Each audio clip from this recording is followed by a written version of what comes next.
Hello, everybody. Super excited to be here this week, Krystal. It's a pleasure to be here with you yet again. Thank you, sir. We're going to be talking to Glenn Greenwald, and I am really, really excited for this. He's such an interesting character to me. He has quite a personal story. I mean, he was arguably involved in, like, one of the biggest stories of the generation. I would agree with that. Yeah, the NSA story, Edward Snowden. I mean, that 100%. was everything. Imagine, like, casually exposing the world's most powerful government and showing that, hey, they're spying on everybody, they're collecting all your metadata, it's illegal, it's unconstitutional, and I'm going to be the guy that's like, here it is. Yeah. You become public enemy number one. And they're lying to you and all of that. That's right. So really interested in talking to him about that, among other things. The big news as of the recording of this, and it's the thing that I can't stop thinking about, if I'm being honest, is that Rush Limbaugh just passed away. Mm-hmm. And, I babbled on my channel about this in a quick little video, but every time a very famous person or a very political person passes away, I do struggle with this question a little bit of, like, what's appropriate, what's acceptable, what's the moral thing to do, what's the ethical thing to do, because if it's a prominent lefty who dies, you do see a lot of people on the right that are, like, celebrating it, and they're happy about it. Mm-hmm. But now, vice versa, you have Rush Limbaugh who passes away, and I don't know about you, but my Twitter feed was full of some people who were flat out jovial about it and just happy, you know? Yeah. My take is I'll give you my take, then I want to hear what you think. My take is a little bit messy, you know? I don't have, like, a clean, hard and fast rule that I use for it, but, like, my general view is if somebody commits, like, incredibly heinous crimes, if somebody's like a serial killer or a rapist or a war criminal or torture or whatever, if something happens to those people, I kind of get the instinct where some people are like, man, fuck them. You know, like, they're fine with it, right? Right. I mean, the extreme example would be, like, Hitler, you know? Right, exactly. Like, is anybody really going to begrudge you if you're like, I'm happy Hitler Glad died. that guy's How gone. dare you say that, sir? Like, it's silly, right? But it does get a little more complicated in the case of Rush Limbaugh because he's not the war criminal or the torturer. He's the cheerleader for the war criminals and the torturer. Seriously. Right. The enabler, yeah. So it's a level removed where he's not the guy who committed the crimes. He's just the guy with the odious opinions on every single fucking issue. Yeah. Right? So, and here's where I landed. I'm curious to see where you landed on this. But my general feeling is just total indifference that he passed away. I'm not happy about it. 'Cause I'm really not happy when almost anybody dies, save maybe the Hitler example or Osama bin Laden or whatever, right? But I'm just indifferent. And so, but the most important thing is we need to be able to honestly discuss his views, his record. Like, we need to be able to tell the truth about all that and how terrible he was. Yeah. But I don't celebrate it. I just feel indifferent. And I'm just like, oh, okay, he died. This one is particularly hard for me to be sort of objective about because he said really horrendous things about me. He said, like, relatively recent, it was like a year ago, he said that I had posed nude when I was 14 or 15, which is, like, completely invented. I guess he was trying to refer to this stupid, extraordinarily tame scandal of, like, photos that came out during my congressional campaign in which I was of age, fully clothed, and with my husband at the time. And barely even sexual at all. Right. Yeah. So, I mean, he's just like a total piece of shit. I guess I'm revealing by my saying that, you know, I feel okay speaking ill of the dead. But he is one that it's a little bit complicated for me to be really objective about.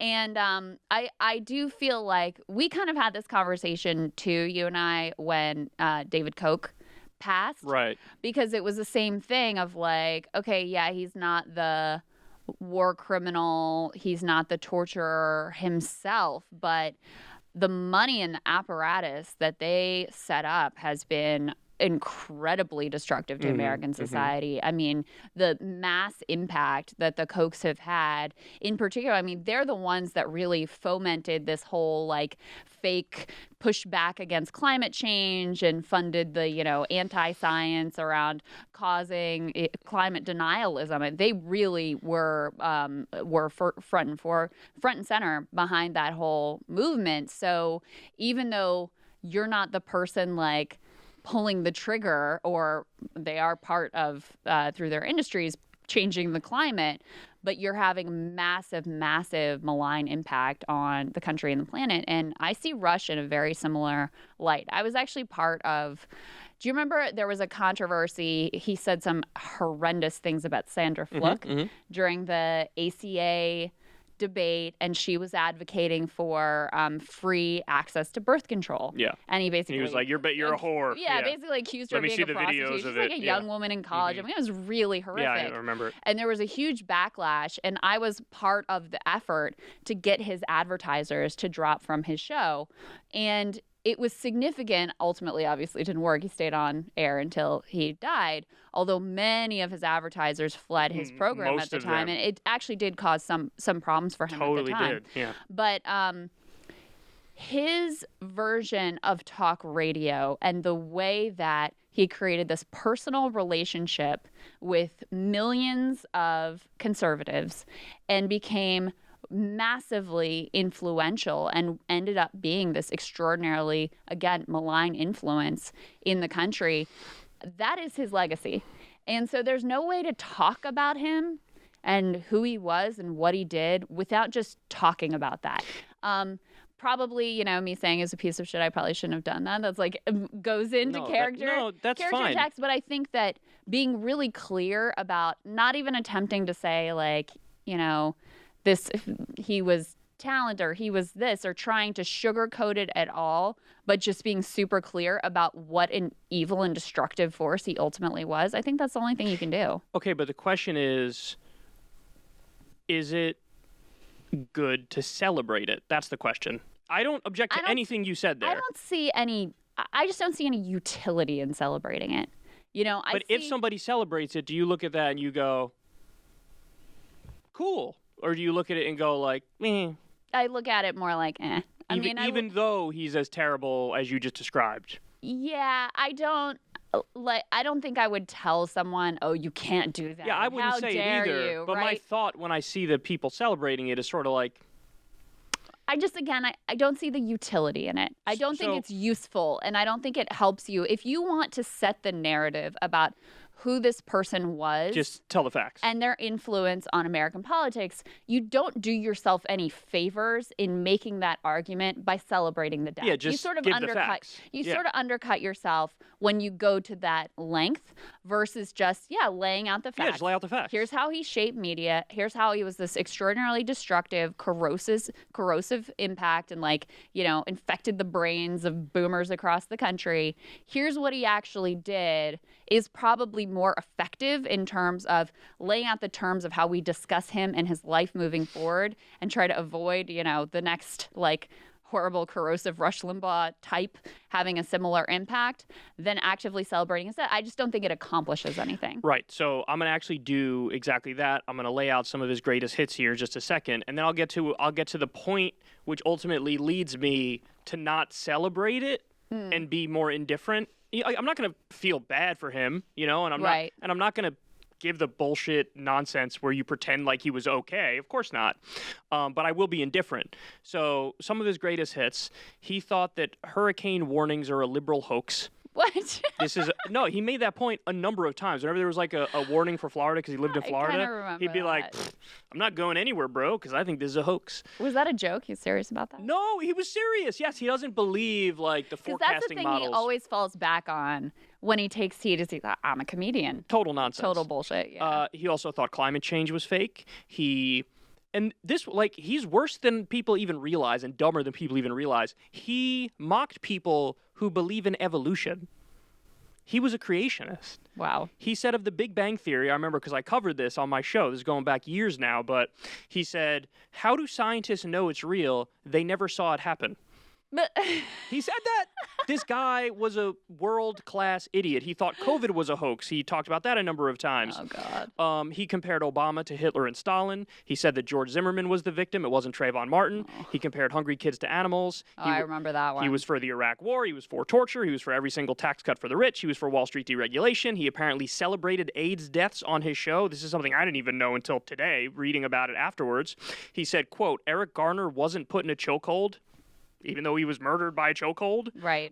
He defended Saudi Arabia after the murder of Jamal Khashoggi. Wow. So, anyway, to your point, and I think it's correct. He went that extra mile to be awful. Wasn't good enough to be like in the normal mainstream of awful. He had to go the distance. That's right. So, but to your point, all we need to do is bring that up, and then people will respond accordingly. When you celebrate it, it's almost like it's just overreaching.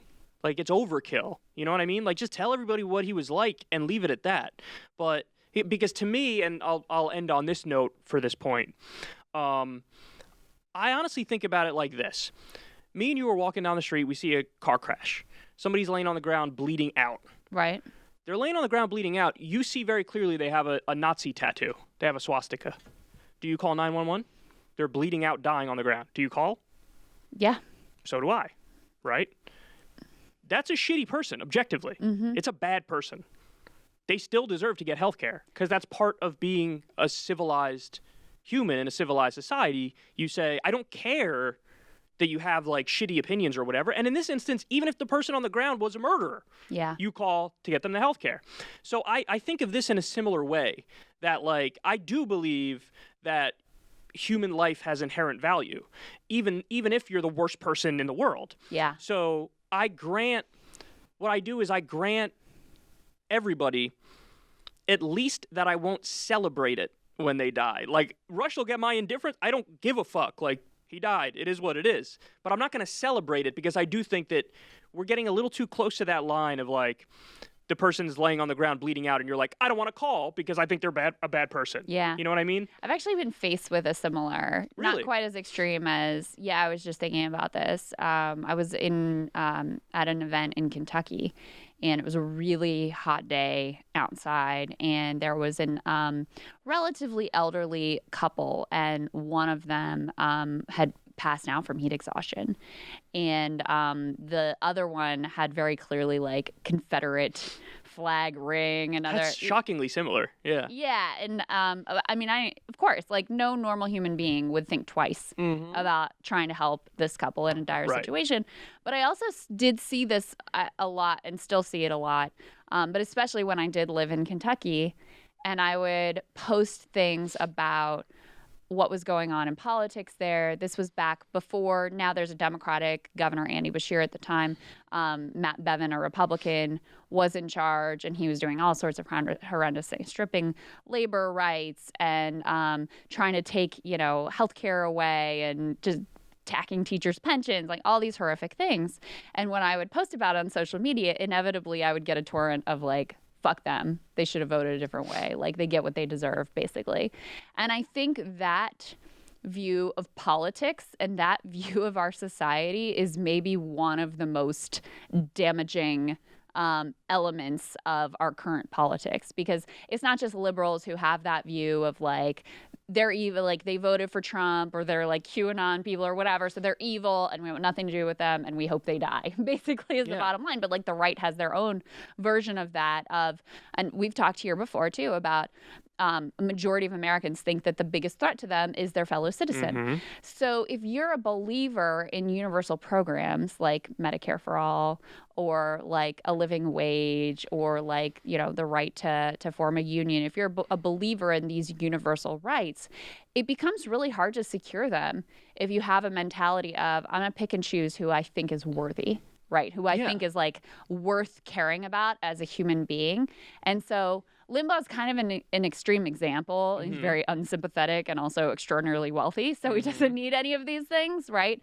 But I think your point that mentality starts to, of not just calling out and just laying out the facts around what a horrendous person this was, but going that extra step of celebrating their death, that can bleed over into a view of society that ultimately is very damaging to, the ability to secure those universal rights. Because who's going to want Medicare for all if you're like, yeah, but half the country's awful and evil, they don't deserve it. So we're just going to keep it in California, or we're just going to keep it in New York, or among this set that we think is deserving. They use that exact argument to fight back against universal programs. They say, oh, if you do universal, you're helping the wealthy. I don't want to help the wealthy. Yeah. Why do you want to help the wealthy? Biden's doing that with college debt right now. Yes, exactly. And that's a Weasley bullshit argument. And it's a similar argument to what you just said of like, people could say, oh, you want Medicare for all? Well, there's a lot of people who are racist in this country. Why do you want to give them health care? Are you racist? Like, it's just so dumb. So I think what it really gets to the core of, and this actually is right up Glenn Greenwald's alley, is like, you have to think about these things in a principled way. You know what I mean? And he's the master of that. So I think, without further ado, we have Glenn Greenwald. He's a Pulitzer Prize-winning journalist, author, attorney. He's co-founder of The Intercept, and he's now writing at Substack, which I recommend everybody check out. So here we go. Here's Glenn. Glenn, thank you so much for joining us. We love having you. Yeah, I'm so excited to be here. Congratulations on what is not so much the new show anymore, but the newest show.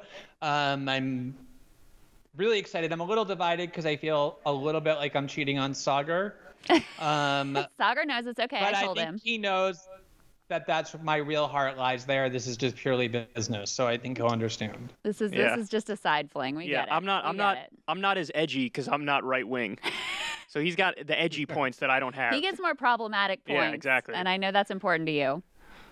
I'll handle the advocacy of the white nationalism for this. Put that off to you. Sagar's absent.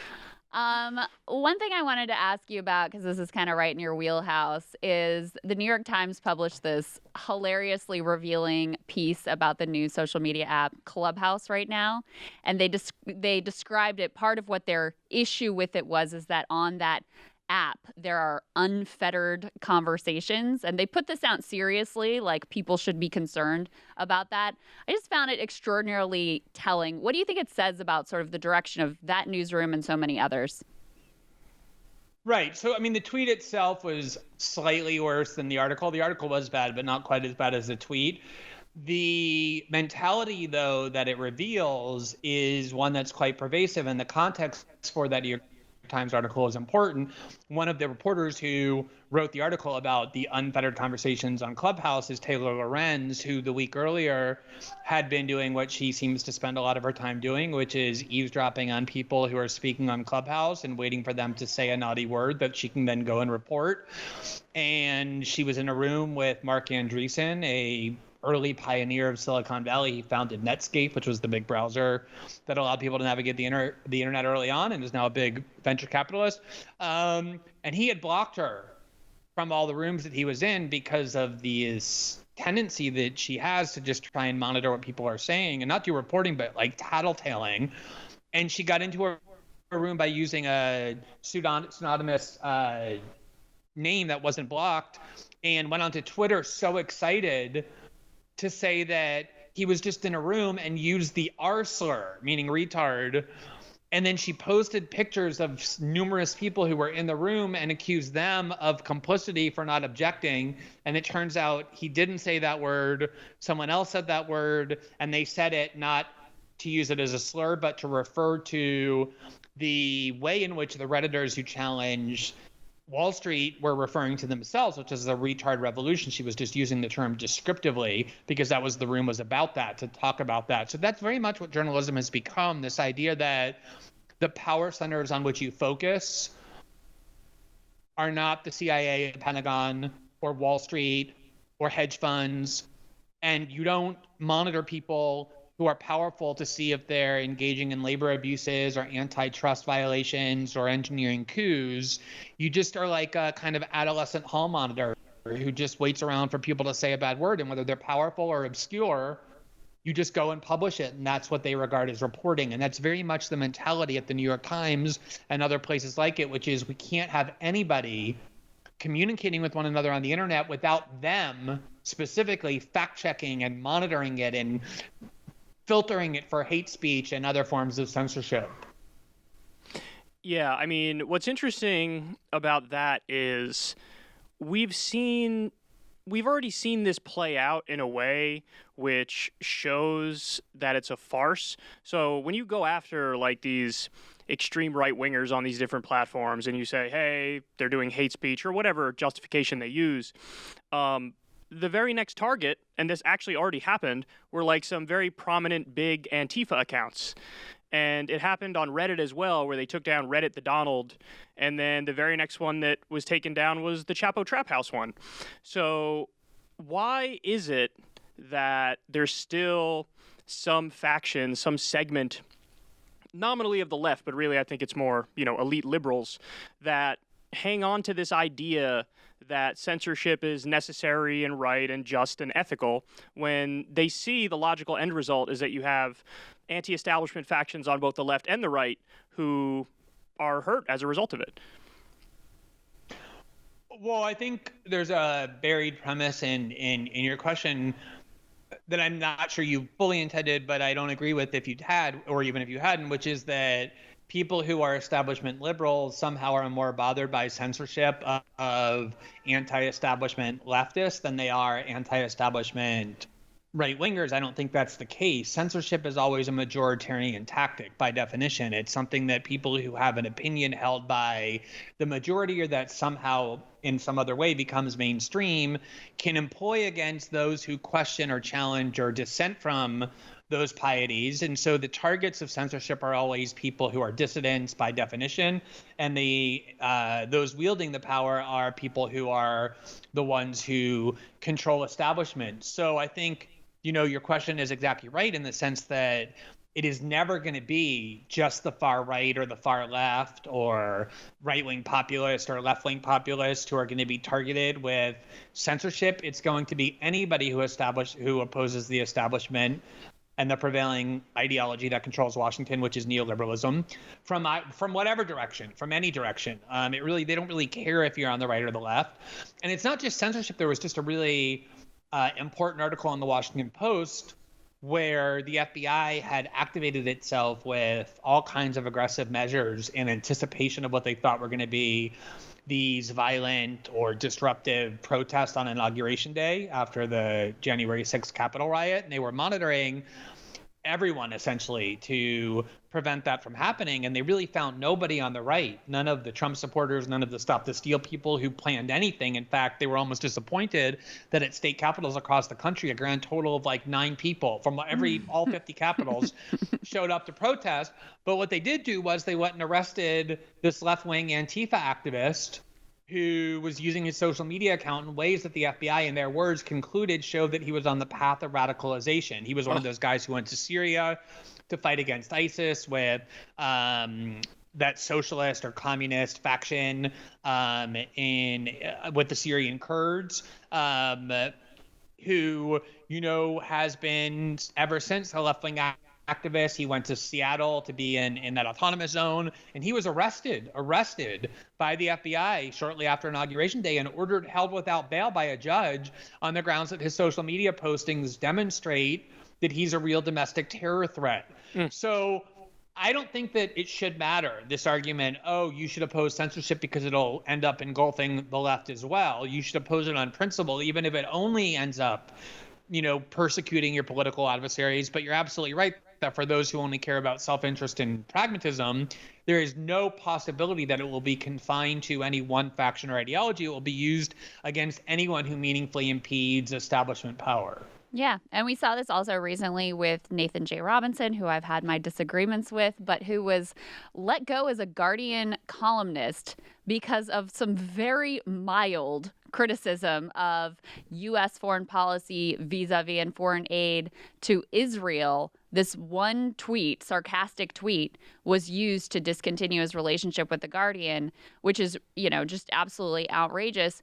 Glenn, do you think that this instinct towards censorship is new, or do you think that this just taps into an existing strain? Because part of what I see going on is basically you have this moment with Trump getting elected that really sort of rocks people, and they're terrified. What's going on in this country? I don't even understand this country anymore. This is so frightening.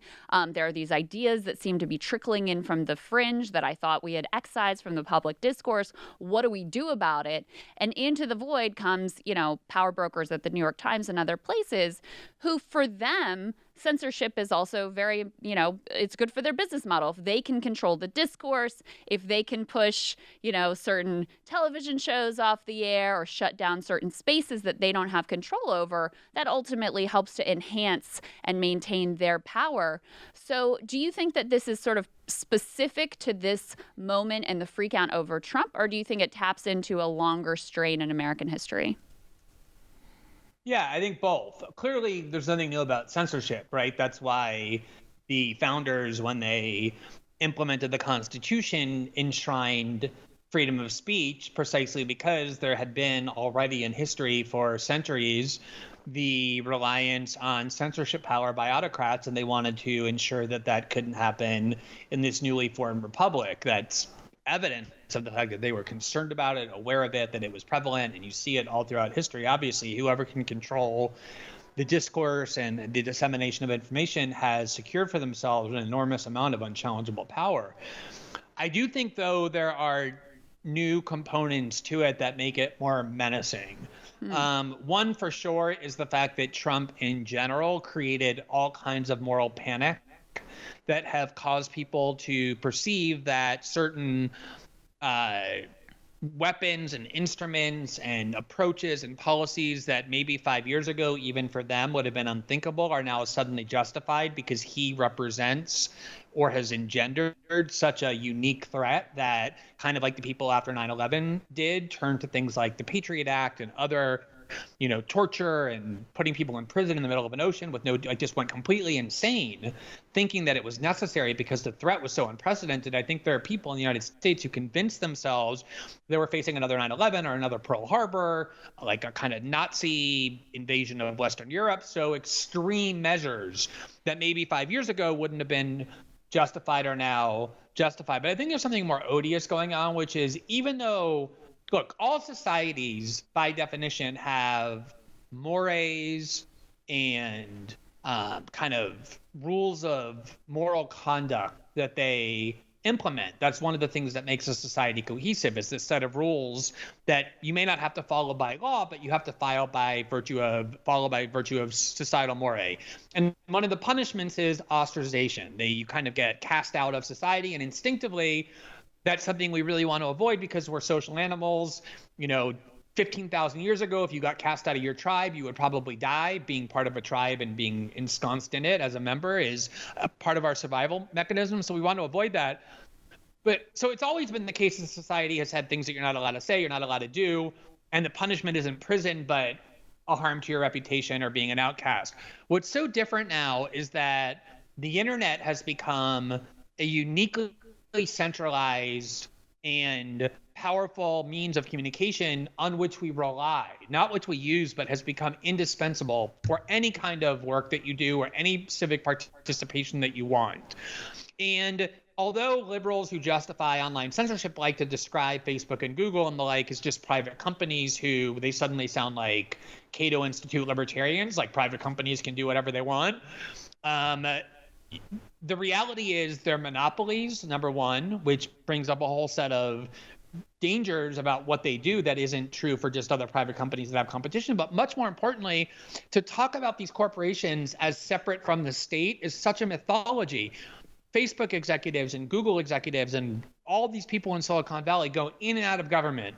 They own government. They fund the campaigns. They pay the lobbyists to come. So they're basically completely intertwined. And so, for example, like before Parler was removed from the internet by 3 different Silicon Valley monopolies, Amazon, Google, and Apple, the reason that happened is because powerful Democrats like Alexandria Ocasio-Cortez and Ro Khanna used their very influential platforms on social media to demand that Google, Apple, and Amazon act to take Parler off the internet, and then they did. So is that just like a private sector decision when it's monopolies and when they're being influenced by powerful politicians? I don't think so. These like tech monopolies are so enmeshed in state power that it's basically a form of being disappeared in a way that's almost as effective, if not more so, than if the state comes and arrests you for things that you say. So I think the potency of it, kind of the all-comprehensive nature of it, that's what's new. Yeah, I think the solution is to basically regulate them as public utilities. All these big social media outlets, regulate them as public utilities and expand the First Amendment protections to include it so that it's basically like the new public square officially. But anyway, moving away from this topic, I want to get your opinion. Interject really quickly? Can I Sure. just interject really quickly there? I agree with that. That is a solution. The problem is that if you listen to the Democrats, what they're saying is our problem with Silicon Valley is not that you censor too much and that you need to follow the First Amendment. Our problem with you is that you don't censor enough. That's why they want to punish Silicon Valley, because they perceive that Silicon Valley is permitting too much speech that they, the Democratic Party in charge of the levers of government, regard as dangerous. That's the problem. Yeah, agreed. They do not, by any stretch of the imagination, agree with, the solution I just put forth. I don't see almost anybody advocating for that position. So, Glenn, Rush Limbaugh just passed away. And Krystal and I were talking about this before, but what do you think is appropriate in terms of, I don't want to use the word decorum, but in terms of like how to discuss somebody who recently passed away? Are we supposed to value life inherently to the point where you can't talk ill of somebody who just passed away?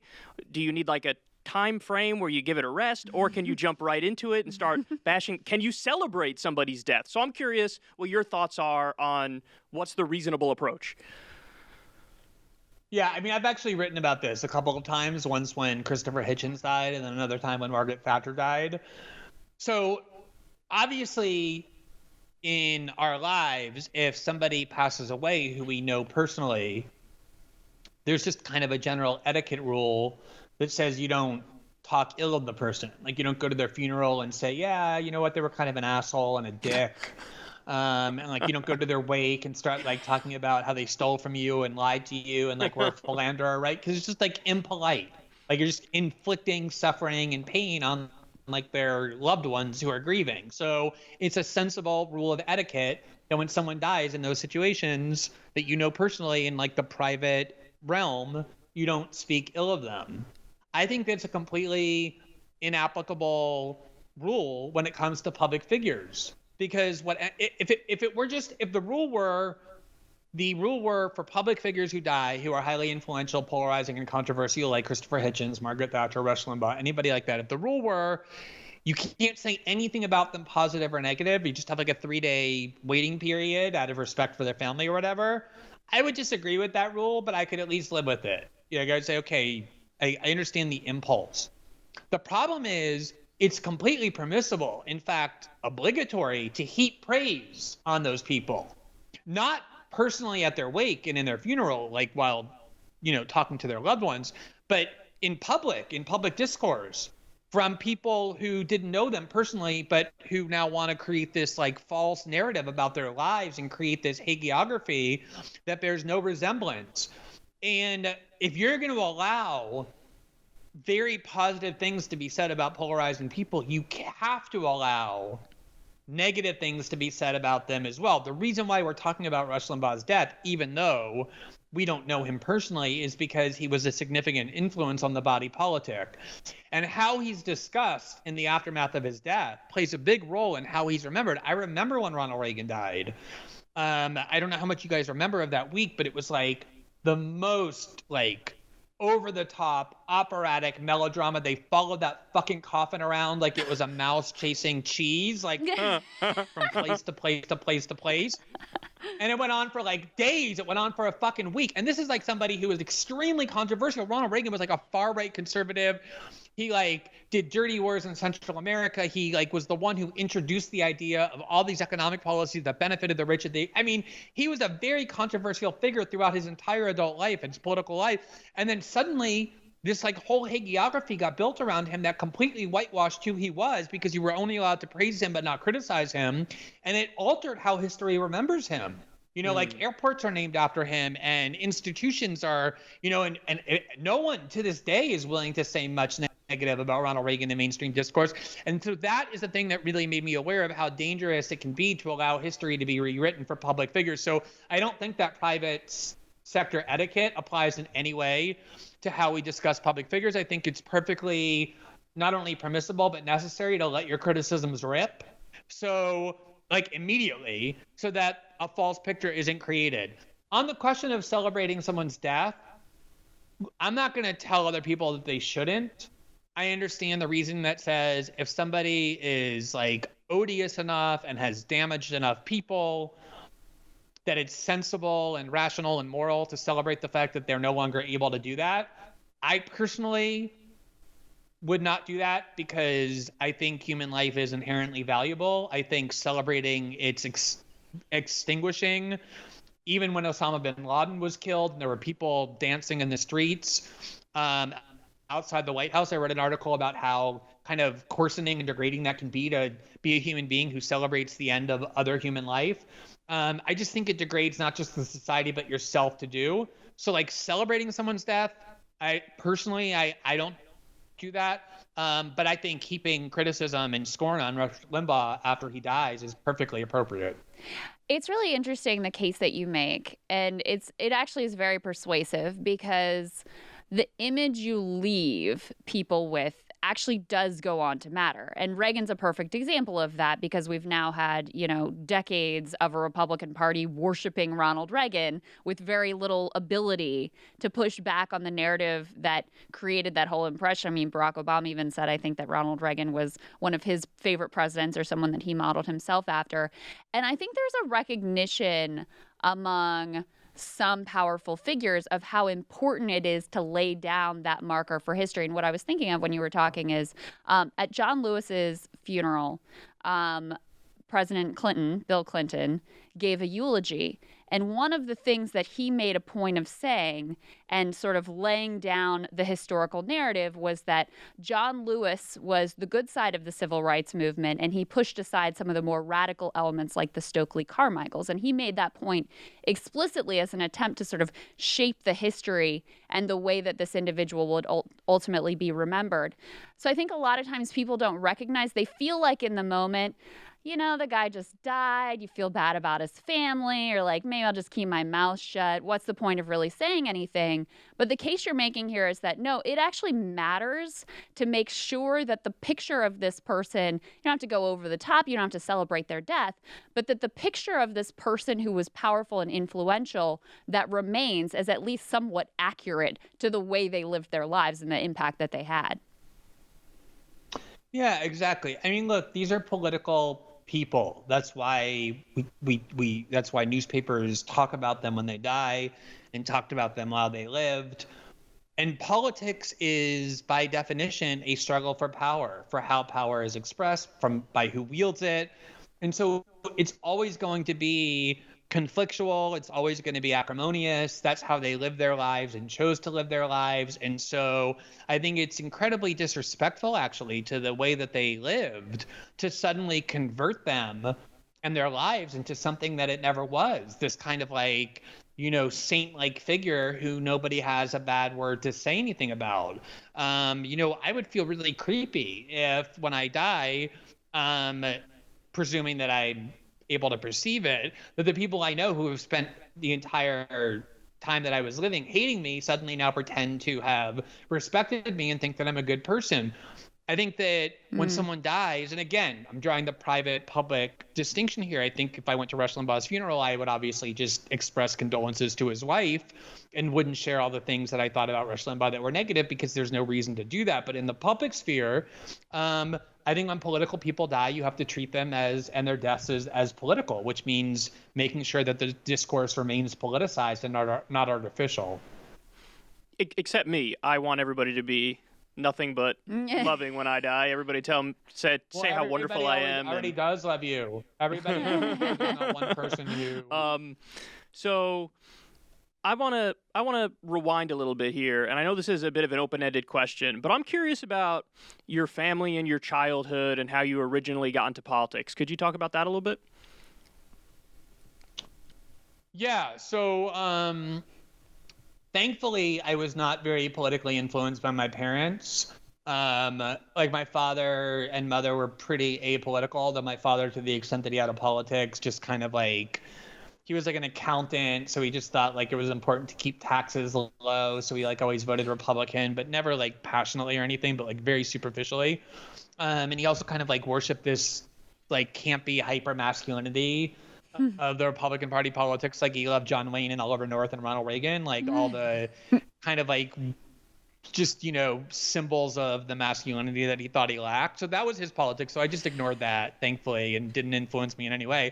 But my grandparents, his parents, were these like very political, kind of like they came out of the tradition of New York Jewish socialist. They were born in 1904, 1910. In 1910, so the defining event of their life was the Great Depression, and then FDR's New Deal.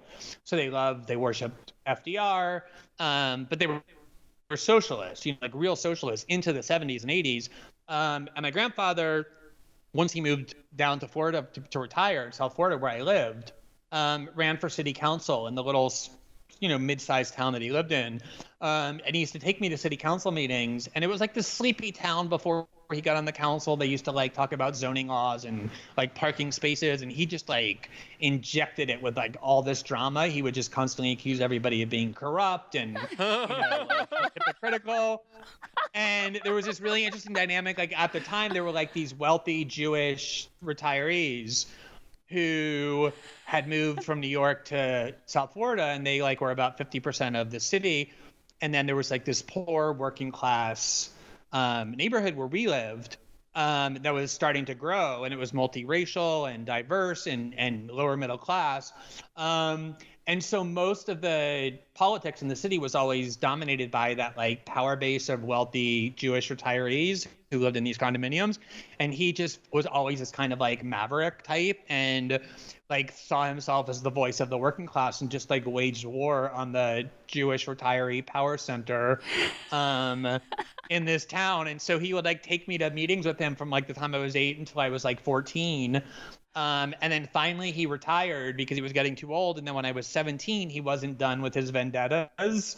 And so like got me to run for city council to continue the wars that he wasn't yet done fighting, like using me as his instrument to torture his enemies. And we had to sue for the right to like for me to run because I was only 17, but I was going to be 18 by the time of the election. And the court said, as long as you're 18 by the time you can run, because they tried to kick me off the ballot. They were scared I was going to win because he was super popular. And I did almost win, but I didn't. So that was like really my first introduction to politics. But like, so his politics per se doesn't necessarily shape, my outlook, but definitely the way that he like saw the role that he played in the world and like the people for whom he wanted to be a voice and how he wanted to use his platform and skills, like that definitely continues to shape me in obvious ways. And do you think that you just sort of naturally had that similarly fearless, pugnacious like approach to politics, or do you think it was from watching your grandfather? I think it was partially from that. I think also, I've talked about this before. I really do think that, like, not to be too Freudian about it, but that, like, the ways in which we end up interacting with and navigating through societal sectors and institutions of authority very much are based on how our personalities form in childhood. And so, I've talked about this before. Like, I do think my formative experience in childhood was discovering that I was gay and that I was living in a society that had, before I even had a chance to like understand why, had decided that it was evil and sick and broken. This is like the late 70s going into the early 80s with Reagan and the moral majority and the AIDS epidemic being the only time like homosexuality was discussed. And I think like a lot of gay kids dealt with that trauma, and it is a trauma to like realize that the society has decided that something inside of you that you have to hide because it's so shameful is like terrible. Some gay kids like create an alternative world, which is why I think a lot of gay people thrive in like the creative arts, and that's how you get like David Bowie or Alexander McQueen or Tchaikovsky or whomever. And then other gay kids are like, you know what, I'm going to prove to the society that I'm like just like they are, that I'm totally normal in every way except this one little thing, so they should love me. And those are the assimilationists, and that's how you get like Pete Buttigieg or Ellen. And then like you get like kids who internalize the judgment. Like, oh, wow, I really am sick and evil and dirty and broken. And those are like the gay kids who kill themselves or who have mental health pathologies. And my response to it was to say, like, wait, how is it that you got to be, what is your competence to have formulated this judgment about me and then impose it on me? Let me instead, like, put you under this judgmental microscope and question your own moral standing, and like what is it about you that we ought to be looking at and perhaps condemning. And I think that early experience of questioning the entitlement of authoritative pronouncements and the foundation of their right to make them was obviously something that helped me a lot in all the work I've done as an adult as well. So would you say, for me, I can say for sure that one of my intellectual heroes is Noam Chomsky. Would you say that you share that? And who else would be an intellectual hero for you? Yeah, I mean, for sure. Like I like read Chomsky and like saw Manufacturing Consent in a movie theater when I was in college or right around that time.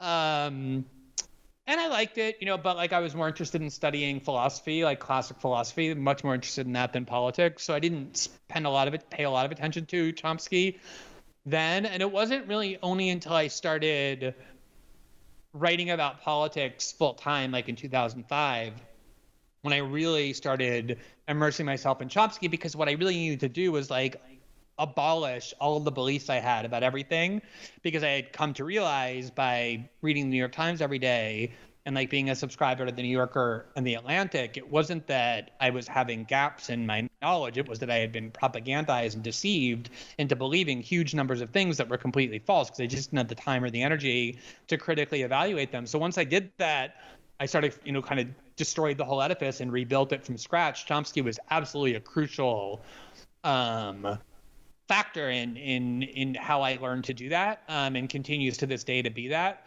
I also was very influenced when I was a kid. Like I was really attracted to journalistic dramas, like All the President's Men, like Daniel Ellsberg. I was incredibly obsessed with the Watergate scandal, with the Pentagon Papers story, obviously a few years after they happened, and that definitely shaped how I thought too. I think like studying philosophy, I have a degree in philosophy, like helped me think about always how to find first principles in arguments. Like that's still to this day just instinctively how I try and evaluate things. Like what is the principle being defended, even if it's just implicit. When I've who's your favorite, Glenn? Who's your favorite philosopher? Sorry to interrupt, but who's your favorite philosopher?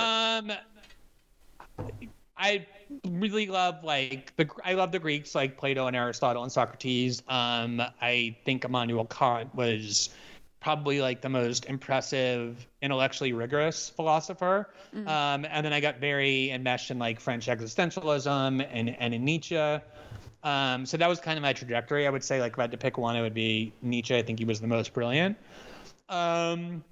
And I've talked before about like Martina Navratilova being like a childhood hero, which is like a really unlikely and weird one, but she was like this figure of extreme dissidence. Now she's this like incredibly jury resistant drone, but I'm just going to totally ignore that that's the case. But when I was young, she was actually super interesting and like critically minded.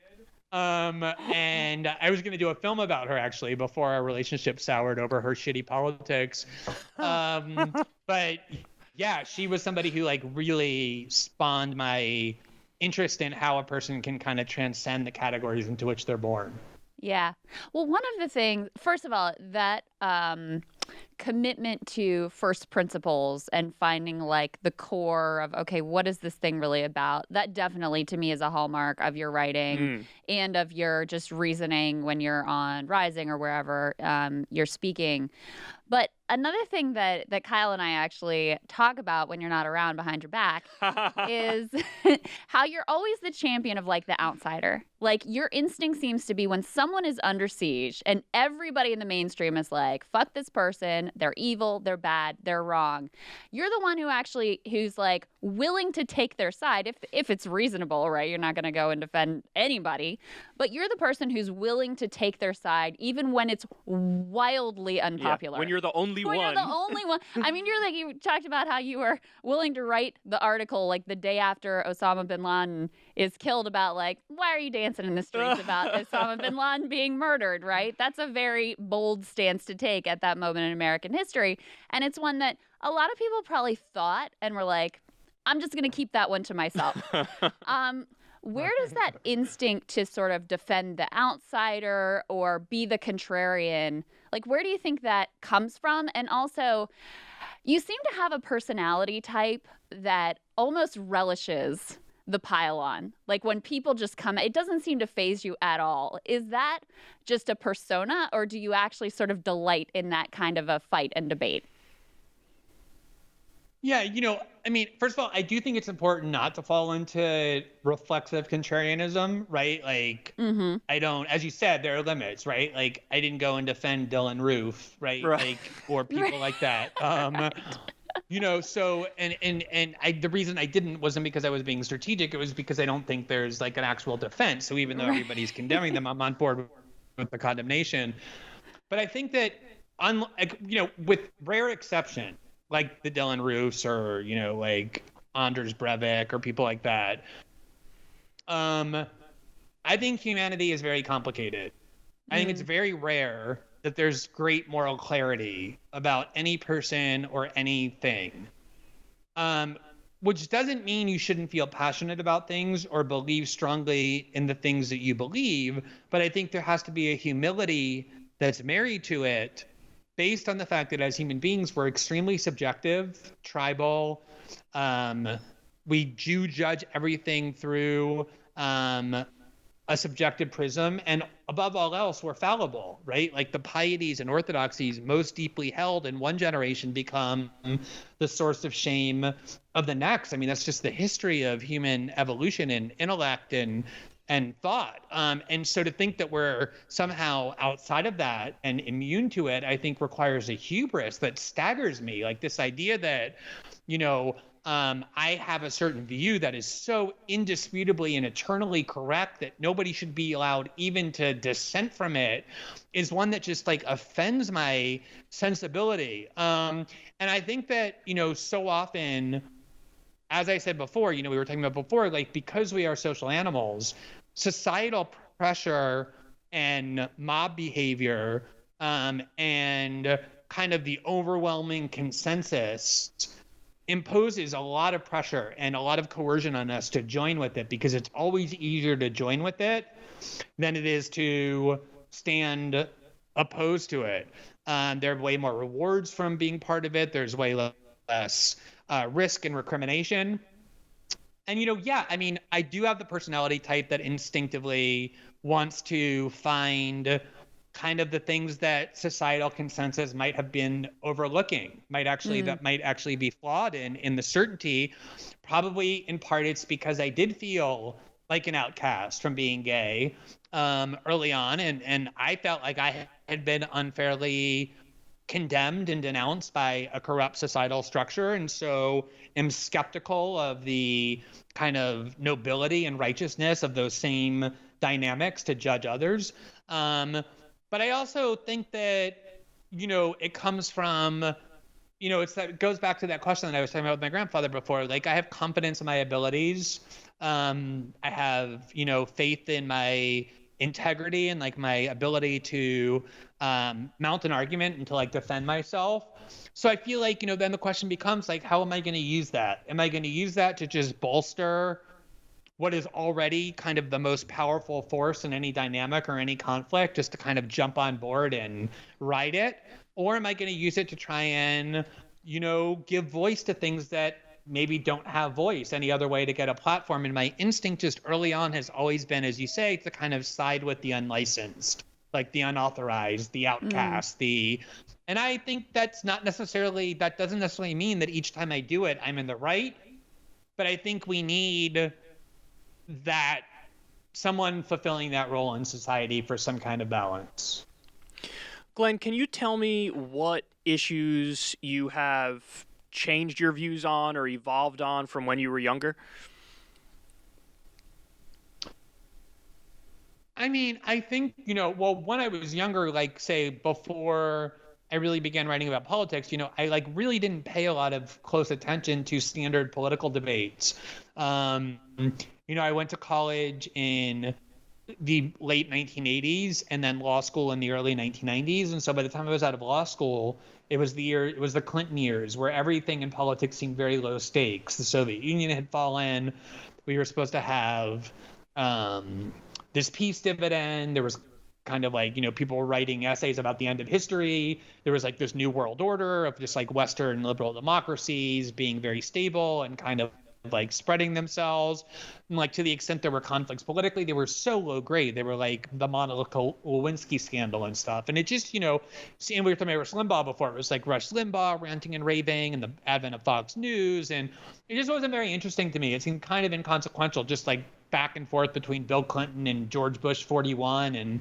And So I spent a lot more time thinking about like constitutional issues. I was a lawyer. I was defending defending constitutional cases.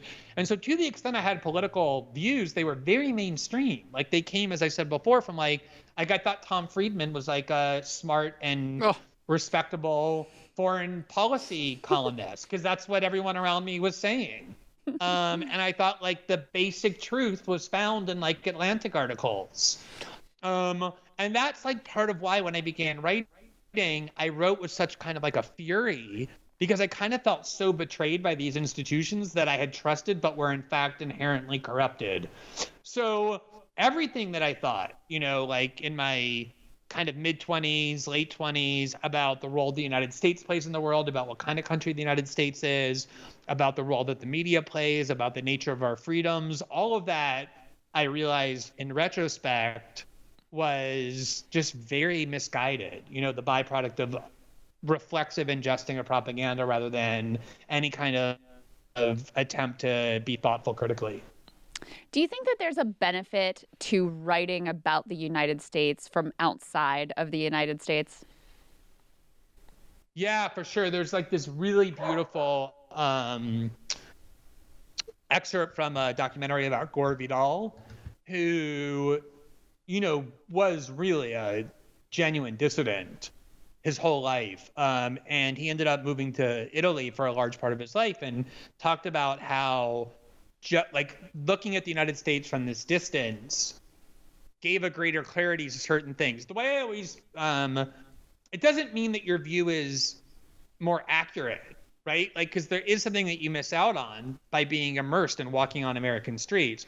But the kind of analogy I always use is like, if you walk on a street in a big city, you're going to see certain things that you can't see from an airplane flying over it, right? Like you see the details of buildings, you see the faces of human beings, you hear particular conversations that are inaccessible to you if you're flying in a helicopter or airplane over that city.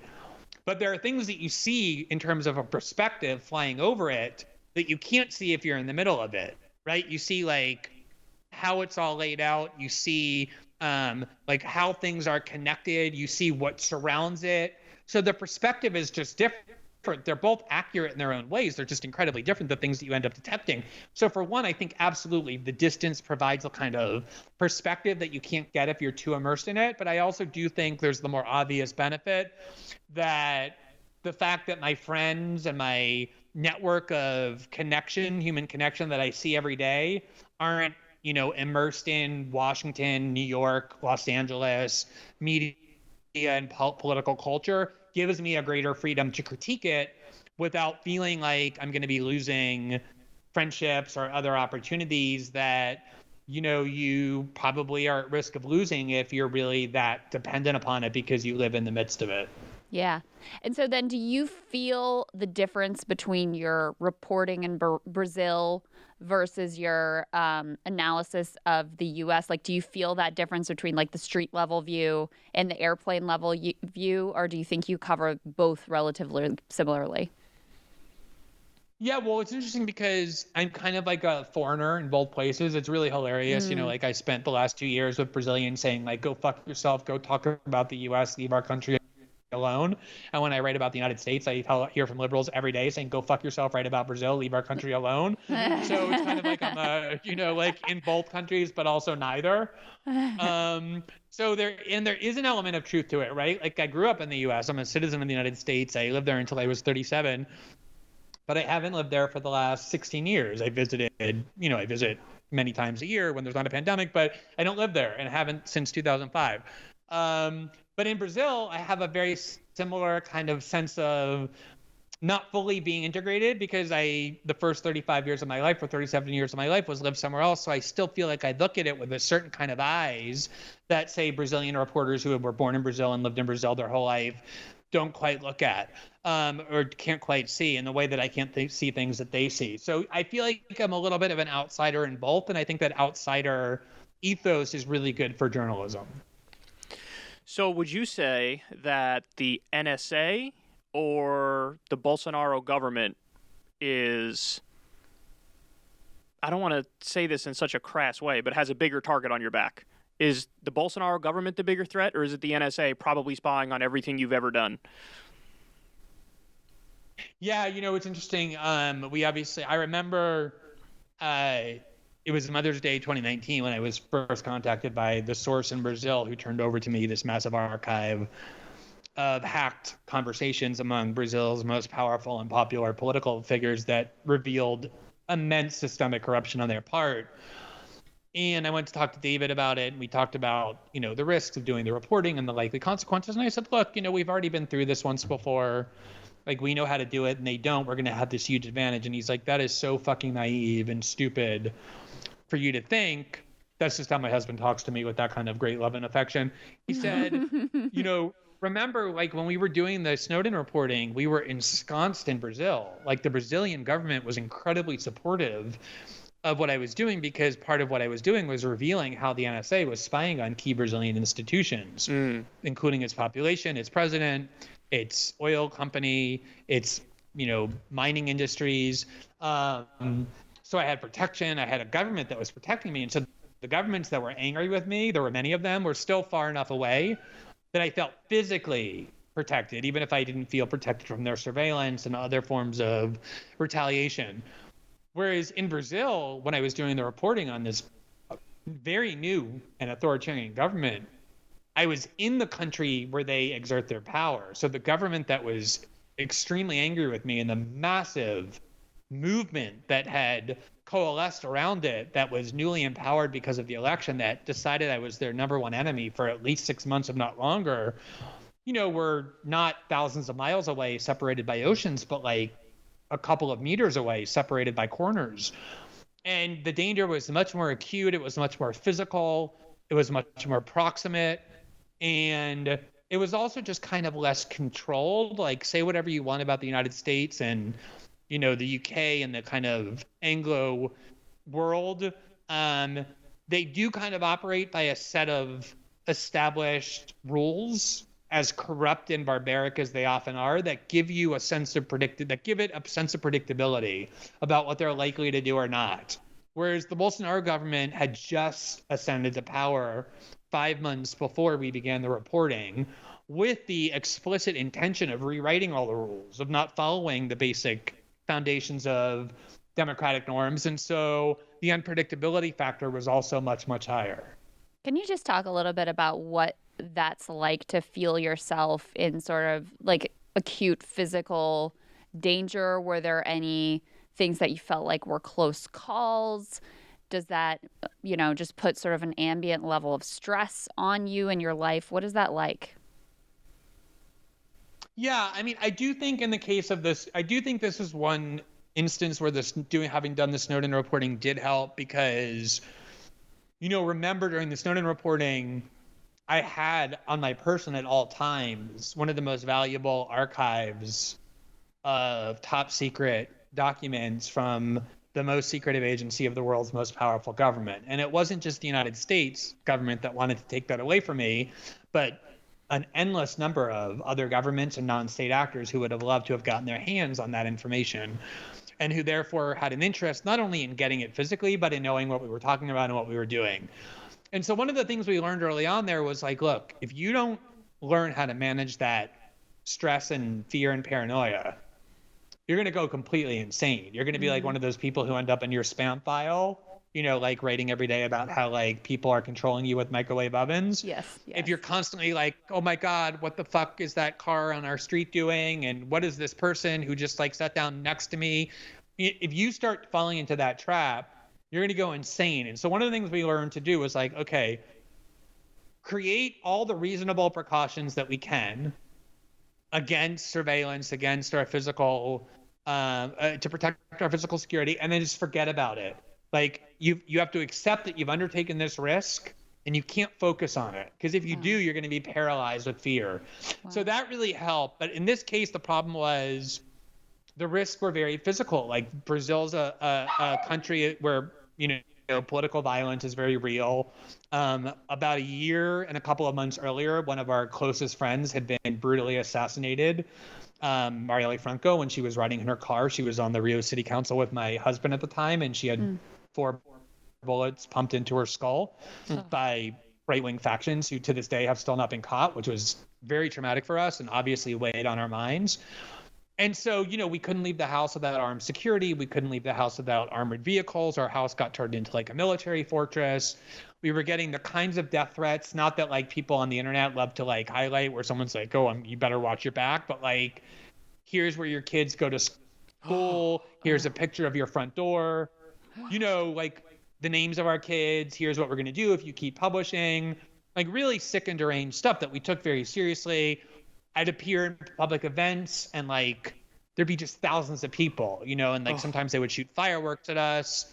And then it all culminated with my being indicted, remember, criminally in January of 2020, where I got charged with, I don't remember, I think it was like 104 felony counts that had like 326 years in prison had I been convicted. So, it kind of goes back to what you asked me earlier. Like, I do think I have the personality type that craves those kinds of fights. I think I'm equipped and built to manage them. I think my husband is as well. But in that case, it was so extreme. I just finished my book on it, and I like having told the whole story. When you're in the moment, you don't allow yourself the luxury to appreciate how kind of difficult it is to manage that. You have to put on a brave face for everybody else. But yeah, I have no trouble admitting that was actually a very difficult period of work, because the dangers were just so multifaceted and constant and very real. One of the things that I think I learned the hard way co-founding Justice Democrats is that when you have an organization and you create it, unless you're really on top of every little aspect of it, then it's tough to make an organization stay true to its original mission. And it's very easy for an organization to get off track because it's just too big and there's too much of a bureaucracy and, there's too many competing visions. So a similar kind of thing happened with The Intercept. Can you tell us what happened with The Intercept, why you ultimately left, and your thoughts on that? Yeah, so I think it's a good point that you made, that I actually didn't appreciate myself fully until a few years ago when I flew to New York in the middle of the Reality Winner debacle and had, just kind of like a very difficult conversation with Betsy Reed, who was the editor-in-chief, just about everything happening at The Intercept. And one of the things she said to me was like, look, it's common, not unusual, for founders of an organization who decide either not to run it from the start or to give up control to end up dissatisfied with the direction that the people managing it take that organization in. Because ultimately, you have to give the people who are managing it some autonomy. They can't just be your puppets or your clones, right? Like no one capable or competent is going to agree to take a job if they have no ability to shape themselves. So I think that's a common conflict. I think in the case, and I think that's one of the things that happened with Justice Democrats as well, right? Was that like it was founded and shaped and driven with your name and Jenks, but you chose not to manage it, and you brought in a CEO and a board of directors, and they have their own ideas, and before long it looks quite different than what you had thought you were creating. In the case of The Intercept, I think that it wasn't so much that, because we did early on make the decision, Laura Poitras, Jeremy Scahill, and I, that we didn't want to run it. Because I didn't want to be in like HR meetings and budget meetings and talking to fucking lawyers, right? I wanted to do my journalism. Whereas Matt Taibbi made the opposite choice. He was, he came to First Look alongside us and was going to create his own outlet. And he decided, no, I want to run this.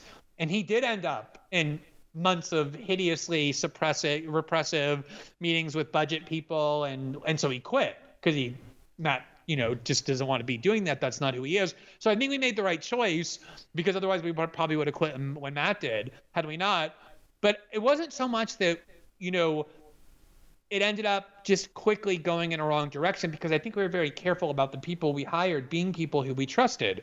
Betsy Reed was somebody who, in the middle of the Snowden reporting, when I thought The Guardian was dragging its feet, she was at The Nation. I called her and she said, after reading the article I had sent her, oh, we'll publish this sight unseen, like without any changes. So I had faith in her. I felt like she shared our vision. I think what changed was the politics. The real problem started happening after the 2016 election,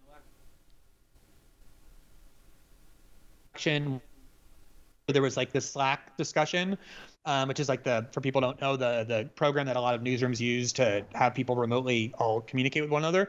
And people were horrified that Trump had won, obviously, but they were also angry about the role they claimed we had played in having Trump win. And people were saying, I think we need to immediately come out and apologize for the role we played in helping Hillary lose because of and that was when I immediately knew something has gone really wrong here. That like there are people here, a lot of them, who think that the role that we're supposed to play is to help the Democratic Party win elections, and that we're supposed to do reporting that's designed. Just to pause you on that, like what was the case that they were making? What was the reporting that they thought crossed the line and ended up being too helpful to Trump? So we did very little reporting on the FBI criminal investigation into her server. We did some, but like not a lot. We did a lot of reporting, though, on the contents of the emails that were published by WikiLeaks from the DNC and John Podesta's inbox. And, you know, we adopted a policy really early on that we weren't going to report on like trivial things or gossipy things or only like substantive things, which I think we adhere to. But we did do a lot of reporting on that. And the people who were making this argument felt like we had lost perspective, that what we were reporting on that Hillary did was so much less than what Trump did, that we basically had been journalistically reckless in making it seem like Hillary was worse than she was compared to Trump, which is so ironic because when it came time for me to write about Hunter Biden, even before they saw the draft that I had written, that was the argument that they were invoking was, look, even if some of what Hunter Biden did is sleazy, and even if it reflects somewhat on Joe compared to like what the Trump family and Trump has done, it's not even in the same universe, and therefore you shouldn't report it. And I just feel like during the whole Trump era, The Intercept never really found its footing. They were petrified of doing anything other than saying how evil the Orange Hitler was. And because the entire rest of the media was doing that, The Intercept became more than anything else just boring and pointless. Like nobody was reading The Intercept. Like if I showed you their traffic stats, it would shock you how few people were reading it, because if all you wanted was Orange Hitler bad, you wouldn't go to The Intercept for that. You just go subscribe to the New York Times or turn on MSNBC or CNN or read Vox or the Washington Post. And so it completely lost what its role was supposed to be that was in any way unique or distinctive, because they were too afraid of having the liberals who live around them in their communities or their friends think negatively about them.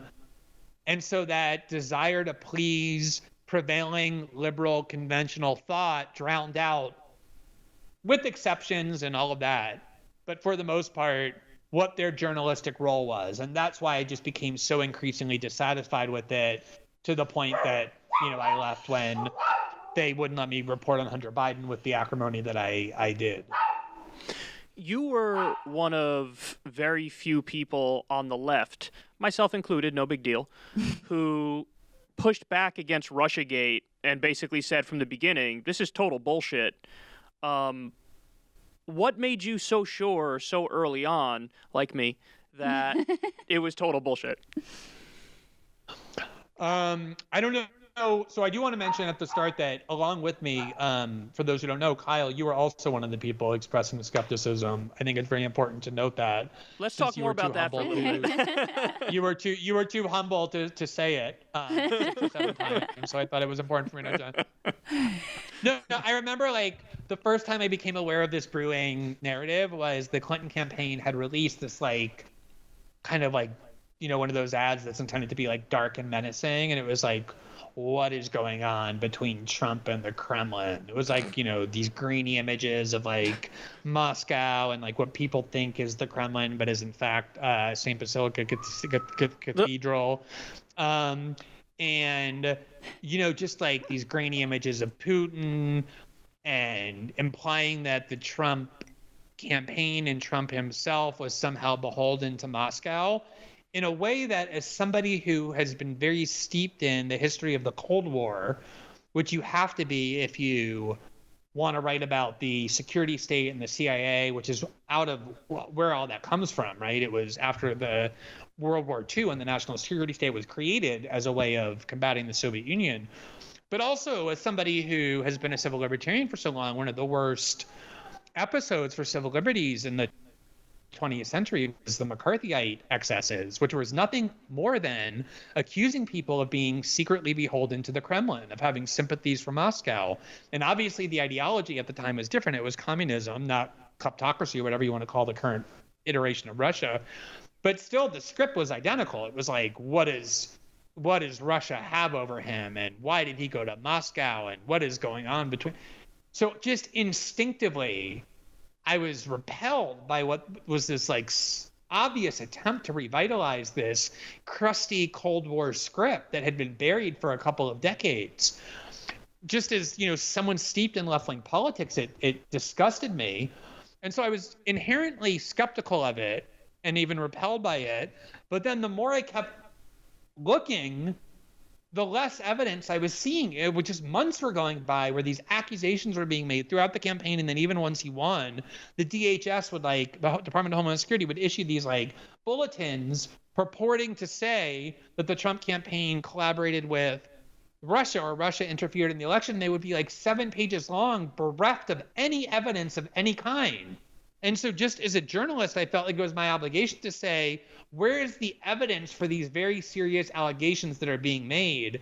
And while in the case of Russian involvement in the election, some evidence was finally presented for some of the claims being made, not like the maximalist claims that Putin ordered it, but some of the claims, no evidence to this very day has ever been presented that the Trump campaign collaborated with or conspired with the Russians to, for example, hack into John Podesta or the DNC's email box. The Mueller investigation closed, admitting it found no evidence to establish that. It charged nobody with those crimes. And so for me, it was just, in the beginning, the revulsion toward the Cold War script, but ultimately it was just my journalistic obligation to demand evidence, especially when claims are emanating from the CIA, before believing them, and that evidence just never came. I mean, the Democrats loved this narrative too, and no one loved it more than Hillary Clinton because it completely let her off the hook for blowing what should have been an easily winnable election. I mean, it's incredible that sort of mainstream Democrats harbor no ill will towards the person most proximately responsible for bringing in Orange Hitler, but she just gets a complete pass because ultimately it was Russia's fault. She was on her podcast with Nancy Pelosi, I'm sure you caught this, where after the January 6th riots at the Capitol, she was like, I want to know if Trump was on the phone with Putin while this was happening. Still holding on to it. But it's, it's hilariously absurd at this point, but there's also a real cost for having enabled this narrative. And part of that cost that I think you've done a fantastic job, maybe better than anyone, of pointing out is now you've had years of these national security state ghouls being lionized on MSNBC and CNN. And so you've got this new push to have, we need, after January 6th, we need a new domestic terror law. We need a 9/11 commission. We need a troop deployment indefinitely in the nation's capital. And since everybody's been trained, I shouldn't say everybody, but sort of mainline liberals have been trained to inherently trust what these national security state people are saying, they just go along with their very little pushback. Yeah, well, first of all, let me just say I'm a little bit offended that you would even consider the possibility that I hadn't heard Hillary Clinton's podcast. I'm an avid listener. I want to give a shout out to it for people who don't subscribe. It's a really funny, it's a wild ride of all kinds of just inventive thinking. I mean, Hillary is a great podcast host, and I really encourage all of you to subscribe if you haven't already. What you said, Krystal, we've talked about before, of course, I'm fully on board with everything you said. And I think that one of the things that, well, first of all, just on the question of blaming Russia, if you listen to the Clinton campaign statements that were made in the immediate aftermath of the election, they really weren't blaming Russia primarily. The two culprits they were blaming most were WikiLeaks, but especially Jim Comey. It was the intention was to heap all the blame onto Comey. And Nate Silver had said in the wake of the 2016 election that he believes that Comey reopening that investigation shortly before the election was the most significant event in Hillary's loss, and used a statistical analysis to demonstrate that that's what caused a clearly identifiable shift of 2 or 3 percentage points, because it played into all the voters' worst fears about Hillary being corrupt. So they were all ready to blame Comey and then WikiLeaks, but then once everybody decided to blame Russia, they grabbed onto that because, as you said, their real goal, it's amazing, like in Democratic Party politics, if a Democrat loses, they blame everybody except for the candidate and the campaign whose responsibility it is to win. No one else has the responsibility to make Hillary win except Hillary and the people she pays on her campaign to help her win. And those are the last people they blame, right? Like they blamed WikiLeaks and Comey and Maggie Haberman and me Bernie and Sanders, everybody. The Intercept. Bernie Sanders for sure. Everybody. Yeah. Everybody else but themselves. But I think the much more serious and important danger is the one that you identified. And it's the reason why I situated myself where I did for the 4 years of the Trump presidency, which was that one of the things that you could really see happening was there were huge numbers of people who were paying close attention to politics for the first time because of fear of Trump, or maybe because Trump was just uniquely entertaining as well, right? There's no doubt that millions and millions of people who never watched cable, who didn't consume political news, were doing so for the first time because of Trump. That's why ratings exploded. That's why, subscriptions went up. That's why social media became such a hotbed of excitement and intensity. It was all because of fear or interest in Trump. And so there were huge numbers of people whose ideas about politics were being formed for the first time starting in 2015 or 2016, who never thought before about what David Frum and John Bolton and Nicole Wallace and all of those scumbags of the Bush-Cheney era did, like the unique and profound moral evils that they ushered in with the help of the Democratic Party. Nor did they think about the decades of evil that the CIA perpetuated and continues to perpetuate under people like John Brennan and James Clapper and Michael Hayden. And so you could see that it wasn't just that these individuals were being let off the hook and their careers were being rehabilitated. It was much more pernicious than that. It was that their political values were being reshaped to think about politics in terms of national loyalty. Everybody got accused of being a traitor. Everybody got accused of being a Kremlin agent. Everybody was, if you spoke ill of the military, you were dishonoring the troops.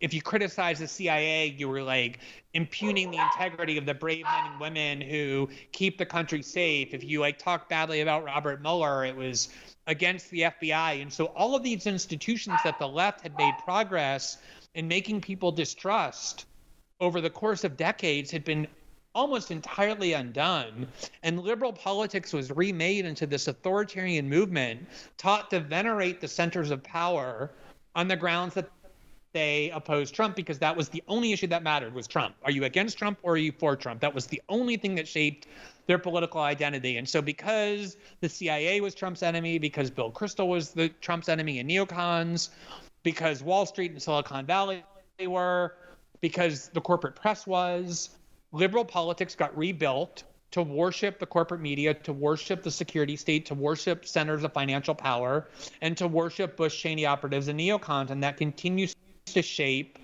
liberal politics as it now controls the levels of power in government. And that was what I was opposed to. It was obviously never sympathy for Trump's political agenda, although in some cases I did appreciate the way that he was overturning taboos and asking questions that just out of kind of a desire to destroy that should be asked but had never been. But obviously it was never sympathy for the political agenda. It was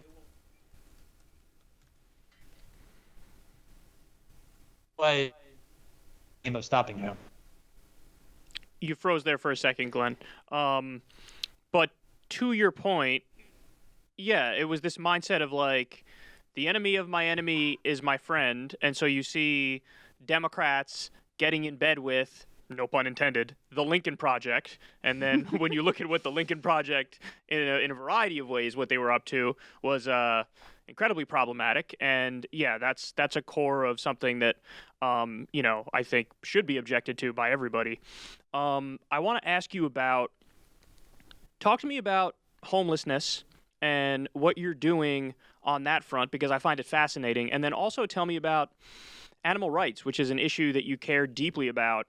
And what is it about these two particular issues that were so important to you that you took the initiative to actually do something yourself and launch your own initiative? Yeah, well, I mean, animals have always been a really important part of my life. Like during that difficult time I was describing earlier, like the beginning of our discussion, being gay, feeling like ostracized, kind of lost, confused about why society had like cast me out before I even had a chance to understand what was going on or who I was. I would like spend a lot of time with, like, there were a bunch of dogs in the neighborhood who like were allowed out, who like would walk around in the street. I would like always invite them in. I would hang out with dogs. I just really got to love dogs like from childhood.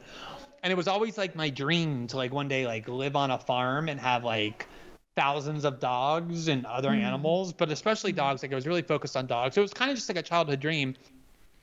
And then when I moved to Brazil in 2005 with a dog that I had adopted when I was in Manhattan, David and I, my husband, just started like finding dogs that we would like pick up off the street. And it was never our intention to make it like some vocation. It was just, oh, this is going to be our last one, our third. And then like 2 years later, like, oh, this is our sixth. We're really at the limit now. And then, like a few years later, it was like, okay, look, 17 is really like we're over. Like, and so, it got to the point where like rescuing dogs became something that we just did. And it was like something that really touched me emotionally. It was incredibly gratifying. We started, not just taking them in, but like finding homes for them, working with animal networks. I don't know, we fostered probably hundreds of dogs over the years that it didn't end up staying with us, but that we ended up, finding homes for. And then like at some point it kind of morphed into this like interest I had where, there's a big homeless population in Rio de Janeiro. It's a city where there's huge wealth and income inequality and lots of homelessness. And I noticed, I've always lived in cities, so I've seen homelessness in Washington, D.C. and New York City. But in Rio, I noticed that like the homeless population disproportionately lives with dogs. And like at first when I started interacting with it, I was kind of cynical and jaded about it. I thought like, oh, they just have dogs because it's a way that they get dog lovers to give them money. But I would like spy on them. I would like pass them by after I gave them money, and then I would like watch them when they thought nobody was watching. And what I saw was exactly the opposite. They would be like even more affectionate, even like more loving with their dogs. Like when nobody was there, they were like hugging them and kissing them and laughing with them. And so I just started getting to know like homeless people who lived on the street with their animals, and discovered that like the bond between a homeless person and a homeless dog is so much deeper and more profound than if you're somebody who has like a job and a family and kids and a wife and a dog, right? Like you love your dog, but you have all these other things that you also have in your life. So like the relationship is important and deep, but it's not the only thing you have, which is true for homeless people. It's the only thing they have. And that dog, the person, is the only thing that dog has as well. So I would like offer them to buy them leashes, and they'd be like, oh, I don't need a leash. My dog goes wherever I go. And I just started, and then there's like a whole kind of academic scholarship around it that like sociologists have done studying this bond and the uniqueness of it. And then like in 2016, we met this Black trans woman who lived near our house, like in the forest, who I used to always see walking with a bunch of dogs. So one day I just stopped and was like, what is going on here? And she invited me in and like showed me they were taking care of like 38 dogs. She was like the matriarch of this like makeshift family. Sometimes they didn't even have food, but those dogs were like better cared for and better fed than my own dogs. And I was like, we did a film about her that Laura Poitras produced that was beautiful. And then we decided like, let's take this energy and try and like capture it and spread it. So we created a shelter, a dog shelter, but the uniqueness of it is that it only employs homeless people who were living on the streets with their animals. So they were already taking care of animals as a labor of love, but now they work at the shelter. And so we simultaneously work with abandoned animals, but also these previously homeless people. We have social workers who like teach them how to manage income, open a bank account, get ID, rent an apartment, like with the idea of getting them to exit the street. So it's really designed to like work with both populations at the same time, but also kind of tap into and spread this connection that they've developed that I really don't think exists anywhere else. That is incredibly beautiful. I mean, as you're talking, Glenn, and we're watching behind you in the background, like your children and your dogs and everybody running around and riding bicycles. And you said that your dream was to have a farm and have a bunch of dogs. And that's exactly what is like playing out behind you in the background. Do people ask you for advice a lot? And also you have a job and a profession that you really care about, that makes a huge difference in the world, that you clearly have a lot of passion for. What do you, when young people ask you for advice about just sort of charting their life and how to find their place in the world, what are some of the things that you tell them or that you would tell them? Yeah, I get asked that a lot, like if I go to speak to colleges or, people thinking about going to law or journalism. And I think the most important thing by far is exactly what you just said, which is like, I believe that like when we're young, we all have passion about something or many things.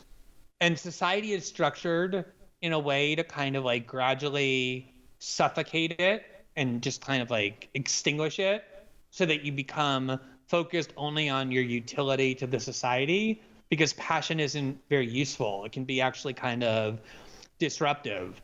And passion is so important, right? Like it's what animates us and gives us purpose. It's like what makes us get up in the morning, not with a sense of obligation, but with a sense of excitement. And I know for a fact, because I went to law school, that all people who go to law school, or most people who go to law school, like go there with a passion about what they can do with law. Like they're not thinking, oh, I want to like spend the next 40 years representing investment banks and insurance companies, right? Like there's something that excites them about the law that makes them go do that. Definitely people who go into journalism. Who? I said except Mayor Pete. He actually couldn't wait to do that. Right. But he's not, we're talking about humans, like not right. Fair. I want to be very clear about that. Thank you for that opportunity to clarify. So, I just tell people like, sometimes you're going to have to make compromises, right? Like I got out of law school with crushing student debt because I paid for law school with nothing but loans. And so I couldn't go do the things I wanted to do. I had to go whore myself out to like a Wall Street law firm. So I made a sacrifice for 18 months. And it opened up doors. It taught me things. It enabled me to do other things. So you might make sacrifices along the way where you're not like on the path that you think you should be on. But as long as you like really viciously safeguard that original passion or set of passions that you had that animated you in the first place, eventually you're going to not only find what it is that you want to do, but you're going to do it in a way that fulfills a broader purpose than just earning a paycheck or keeping a job. Like just don't let the society break you in the way that it's structured to do. So my final question for you, Glenn, and it's a little bit of a two-part question, so I'm cheating. It's kind of 2 in 1. But do you think those passions that you just explained, do you think that that's more innate and from our nature, or do you think it's from our environment and nurture? And then the follow-up to that is, are you a long-term optimist or pessimist? So I think, human beings are inherently passionate, that we have these passions ingrained within us. It may be that like certain experiences help define what that passion is, help it find expression, how it may be fulfilled. But I absolutely think that we're inherently passionate beings, which is why societal institutions are structured to kind of extinguish it and to render us more conformist and homogenized. And yeah, as for being an optimist, like I am an optimist. I think that anybody who chooses to do what the three of us have chosen to do, what everyone listening has chosen to do, you wake up, there's like an infinite number of choices that you can engage with and focus on. You can watch sports and you can be entertained and you can, watch porn and you can like disconnect from the matrix and go out into nature. There's an endless number of things you can do. If you choose to pay attention to politics and cultural debates, it's because you believe there's an opportunity to make things better. If you didn't believe that, there's no way you would ever choose to do this. And yeah, I believe in the capacity of human reason. I believe in the ability to persuade people. I believe in the ability to tap into people's better spirits, to like stimulate their empathy, to stimulate their compassion, their desire to connect, like the social animal in us, in a way that can make society better. So yeah, I always feel like there's always an opportunity to use our skills to improve things, no matter how grim they might seem. Glenn, thank you so much. It's so great getting to chat with you. We really appreciate it. Tell everybody where they could find you. Tell them about your Substack and your Twitter. So I'm the host of a YouTube show called Secular Talk. You can find I got Russiagate right, of course. Yeah, exactly. So I'm at Substack. It's just greenwald.substack.com. Publishing maybe like twice a week or so. Obviously, I'm on Twitter like every other mentally unwell person. And I can frequently be found on the place where my heart truly lies, which is on the show called Rising with Krystal and Sagar and Jody. I'm going to only show Sagar that portion of this interview, Glenn. All right. Glenn, thanks so much, man. You're awesome. Enjoyed it. So, Glenn Greenwald, there he is.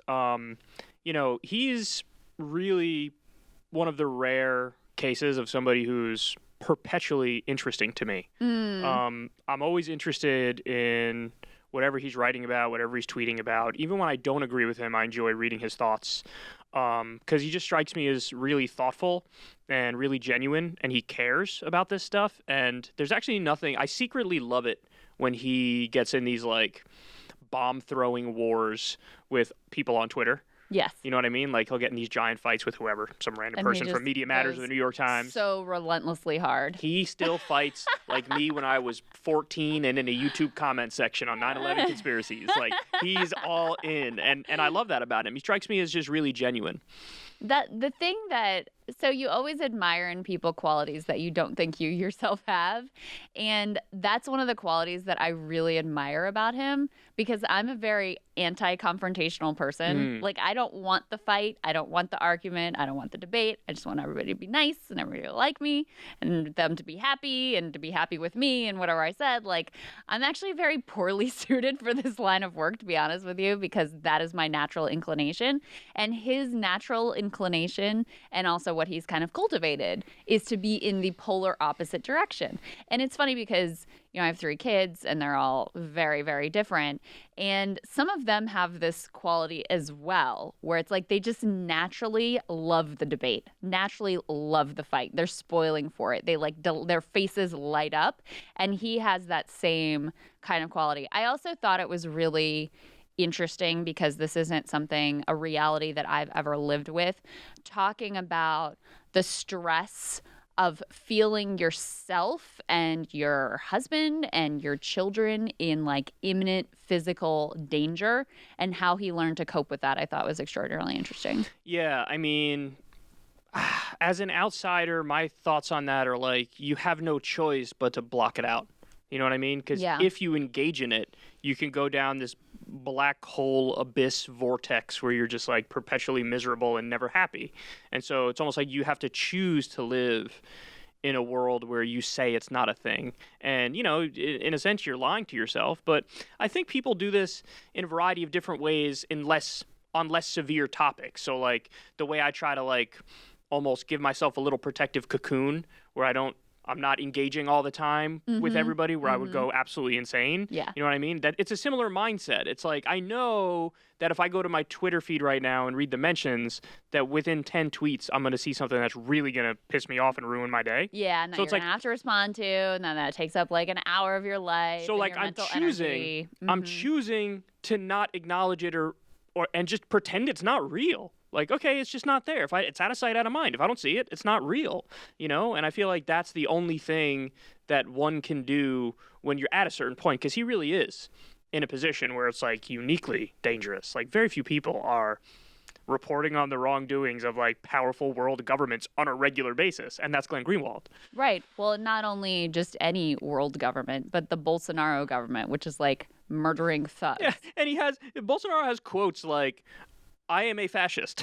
Like, I remember when he first got elected, there was a list of all of his quotes. They were like that. It was like, I'm a fascist. I believe in, like, authoritarianism. I was reading them like, oh, my God. Yeah. The guy Glenn's poking him with a stick. Yeah, it's right. And in the country, and look, no matter how much security you have or how many precautions you take, you can never be fully invulnerable. And as he said, he was the top target in the country, or one of the top targets in the country, of that administration. And, the only way you can deal with that is just basically to say, look, I'm going to take the precautions I can. I'm going to do what I can, and then I'm just going to block it out, because you just have to know what you can't control. So I thought that was really interesting. You had told me before, though, and I want you to share the way that you first met Glenn. Yeah, I was actually going to bring this up to him, but it would have been, a sidetrack thing, and we probably would have ended up talking about it for 20 minutes. But I was going to ask him if he remembers the first time him and I met.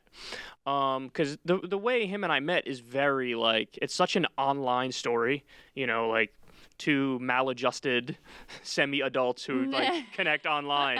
That's what it was. I mean, so I had done this segment. This is a long time ago. I want to say this was 2014. So if Secular Talk had taken off, it was still in the beginning phases of taking off. You know what I mean? So it's not prominent enough where anybody should give a shit yet. I think it was 2014-ish. And I did a segment where I basically said, let's propose a truce between the new atheists and progressives.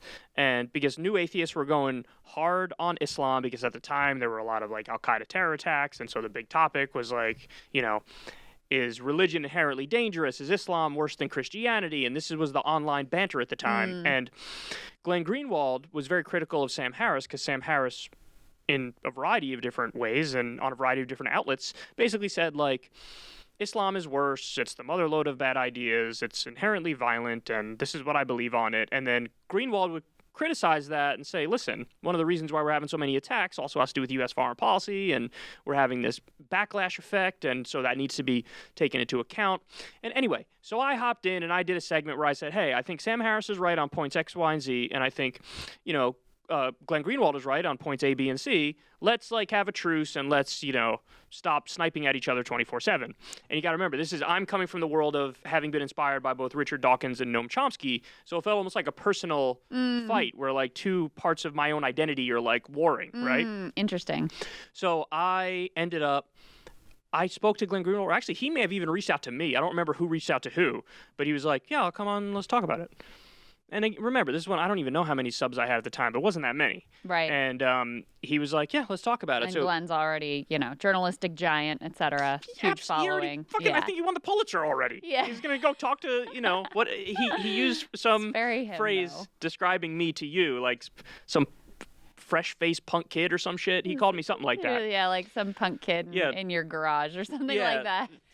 Might have called me babyface or some shit. I don't know. It was very Glenn Greenwald. But anyway, so in my talk with Glenn, it lasted maybe 40 minutes to an hour, and I really got the sense that he was incredibly thorough and thoughtful, and he really thought about every angle of this. And whatever question I asked him, he had a good answer.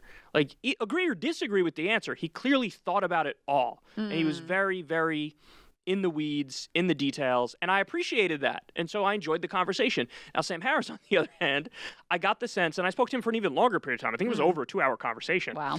And it was just I couldn't keep him on track. It was the whole time, it was just relentless. I'm going to attack Glenn Greenwald. I'm going to attack Reza Aslan. I'm going to attack. It was just, and listen, maybe some of his criticisms of those people are fair. I'll leave that to you. But certainly the way he communicated in the conversation with me was nowhere near as thorough, thoughtful, detailed, intelligent as the way Glenn Greenwald and on the merits of the policy of the issue itself versus character. On the merits of the issue, yes, I was you're not saying anything.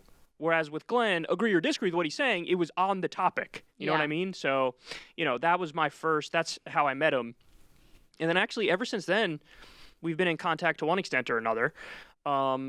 Because, I just think he's a really fascinating and interesting guy. And I actually, there are times where I'm I wonder what Glenn thinks about this. And that's not something that happens often with me. I'm stubborn enough and in love with my own opinions enough where I'm I don't give a fuck what anybody thinks. But with Glenn, I'm what does he think? Yeah, no, take into account his view, because I know he's thought it through really thoroughly. I have a Glenn Greenwald story too that I don't even think I've talked to him about it recently. But when I was at MSNBC, I was much more in the just rah rah Democrat Democrats are the good guys and the Republicans are the bad guys. That was me early secular talk too, by the way. Right, and always trying to see things like through the best lens or whatever. So a few years after I left, Glenn pulled up some terrible take I had about like Obama and drones or something, and just randomly tweets it out. I was like, look at what MSNBC people say. I'm like, where did this come from? But and so suddenly my day is blown up with like people attacking me based on this thing that I said years ago, which was a terrible take. And Krystal sensitive, ladies and gentlemen. That affected you for a week, I bet. Well, no, because I just completely capitulated. I was like, yeah, you're right. That was a totally bad take, and that just ended all of it. But that was kind of when I was also. I left MSNBC, but I hadn't gone to the Hill yet. I was sort of in an interim. I wasn't even really working or like on Twitter, and all of a sudden everything like blew up one day. But that's who he is just he has these. Not that he hasn't evolved over time, as we talked about with him. I mean, he actually had a similar trajectory just earlier on of being like, holy shit, the New York Times and the Atlantic are not the end-all be-all of truth. And actually, I've been fed this propaganda that has really shaped my views in an incorrect way. But he has a set of principles that he just really, really sticks to in a way that's actually extraordinarily rare and is actually harder to do than you think it is, because it's very easy. Look, we're all fallible. We're humans. We have people we like. We have people we don't like, people we trust, people we don't trust. And all of those sort of ambient biases, it's easy to persuade yourself that, oh, well, in this situation, it's different, so my principle doesn't really apply. And he is so good at avoiding that sort of, bias. And no matter whether it's somebody you like, somebody who doesn't like, someone who's been an ally before, someone who's been on a different page with, whatever, the principle is the thing. He's actively hostile to groupthink. He's actively hostile to groupthink, more so than I think anybody I've ever met. And he actually was, around that one point, he was a little bit sensitive because he wanted to make clear, like, no, I'm not just a pure contrarian.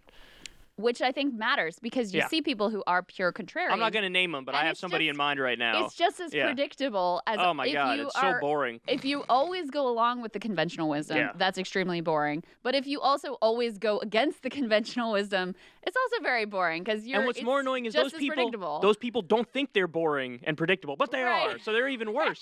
Right. Like the pure contrarian. Like wherever everybody else is, I'm going to be over here. No matter what it is. Also not a good place to be. Yeah, and, I wanted to bring this up, but I didn't. But I wanted to. But it would have been, I guarantee you, it would have been a 20-minute debate if I brought it up. But there's one area where Glenn and I could not disagree more, and it's the issue of money in politics. He's so big on the old school ACLU view of freedom of speech and the First Amendment that he genuinely believes that the First Amendment means like unlimited money in politics and that's how the system should work. So he would argue that like Citizens United and McCutcheon and all these cases, honestly, the cases going back to the late 1970s until today, there's been a number of them, that all of them were decided correctly when the courts basically said like, yeah, money is speech. And I wanted to talk to him about that because if there are other implications to the idea of money being speech, like if money is just speech, then why can't you do murder for hire? You know what I mean? Like if you're paying for somebody to go murder somebody, you could say, I wasn't actually paying for somebody to go murder somebody. I was just saying with my speech that I think murdering this person would be okay, which would be legal, Yeah. Well, my issue is always like, it's not a fair playing field if the people who have billions are able to have so much more speech and so much more reach than anyone else. But yeah, and I don't want to dump on his view because he's not here. Well, I was going to say, I like that you bring it up. Yeah. No, but the actual point I was going to make, even though yes, I am sort of dunking on it, is he sincerely believes it. He's one of the few people when talking about the issue of money in politics where it's not a cynical take because he's like lining his pockets with oil money or whatever. Yeah, like some corporate Democrat will make that argument, but the only reason they're making that argument is because they're taking money from health insurance companies and Wall Street and big pharma and whatever. He makes that argument because he actually thinks on the merits that that's true. Yeah. And there's a difference. There's a categorical difference there. I love the story about his grandfather and the accusing everybody on the little local city council of corruption. And he's his grandfather. I don't care what he says. 100%. He's his grandfather for sure. But yeah, fascinating conversation. For sure. Thank you guys for hanging out with us this week. We don't know who we have on next week yet, do we? I think No. we're still figuring it out. Yes, I We're think gonna so. surprise Some you. scheduling. I'm going to rephrase that. We have an amazing guest plan. We just want to make it a surprise for you next week. So enjoy the week, guys. We'll see you soon.